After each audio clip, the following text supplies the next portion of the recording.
প্রান্তিক মানুষের স্বাস্থ্য সেবা নিশ্চিত করতে চিকিৎসকদের আরও আন্তরিকতার সাথে দায়িত্ব পালনের আহ্বান জানিয়েছেন স্বাস্থ্যমন্ত্রী ডাক্তার সামন্ত লাল সেন।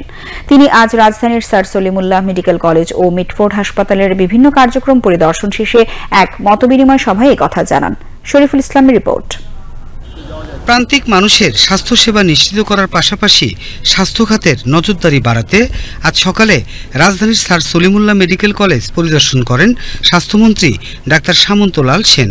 এ সময় তিনি ক্লাসে অবস্থানরত শিক্ষার্থীদের খোঁজ খবর নেন। পরে স্বাস্থ্যমন্ত্রী মিটফোর্ড হাসপাতালের বিভিন্ন ওয়ার্ড ঘুরে দেখেন ও চিকিৎসাধীন রোগীদের সাথে কথা বলেন। পরে হাসপাতাল মিলনায়তনে এক মতবিনিময় সভায় অংশ নেন স্বাস্থ্যমন্ত্রী। এ সময় তিনি হাসপাতালের বিভিন্ন সমস্যা সম্পর্কে অবহিত হন এবং সকল সমস্যার সমাধানের আশ্বাস দেন। প্রত্যেকটা মেডিকেল কলেজে একটা মেডিকেল আমাদের জন্য একটা শিক্ষার সবচেয়ে বড় বিদ্যাপীঠ। আমরা যদি ভালো চিকিৎসক তৈরি করতে হই তাহলে আমাদেরকে মেডিকেল কলেজগুলোকে স্বাবলম্বী করতে হবে।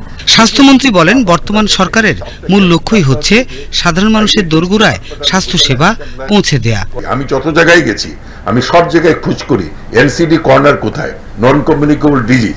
আমি গিয়ে খাতাটা বার করি, দেখি ডায়াবেটিস, ব্লাড প্রেশার, প্রচুর রোগী, প্রচুর।